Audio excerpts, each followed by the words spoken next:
പടയപ്പ് എന്ന കാട്ടാന വീണ്ടും ജനവാസ മേഖലയിൽ ഇറങ്ങി. മൂന്നാറിലെ ചെണ്ടുവാര എസ്റ്റേറ്റിലാണ് ഇപ്പോൾ കാട്ടാന ഉള്ളത്. എൻ്റെ ദൃശ്യങ്ങൾ നമുക്ക് ആദ്യം ഒന്ന് കാണാം. എന്താ പടയപ്പ, ഇതൊന്നും ഒരു വിഷയമല്ല.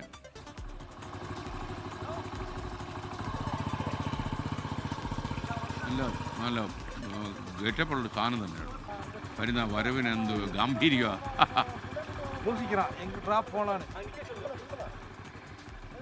അറുമയാന ആന. ഇടുക്കിയിൽ നിന്ന് രാഹുൽ വിജയൻ ചെന്നു. രാഹുൽ, അറുമയാന എന്ന ആനയെക്കുറിച്ചുള്ള വിവരം പറയൂ.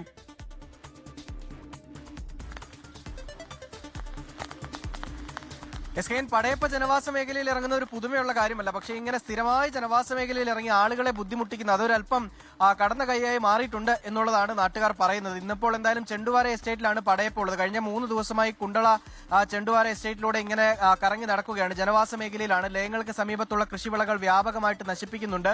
ആളുകൾ പൊറുതിമുട്ടി എന്നാണ് പറയുന്നത്.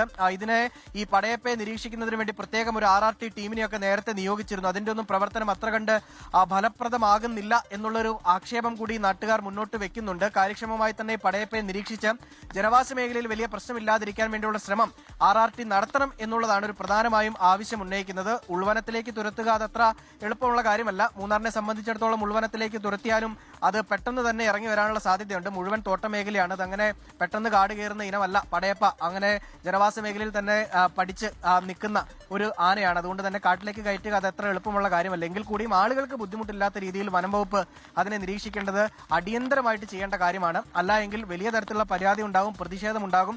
നേരത്തെ പോലെ അരുമയാന പടയപ്പയല്ല, ഇപ്പോൾ ഇച്ചിരി അക്രമകാരിയായ പടയപ്പയാണ് പടയപ്പ.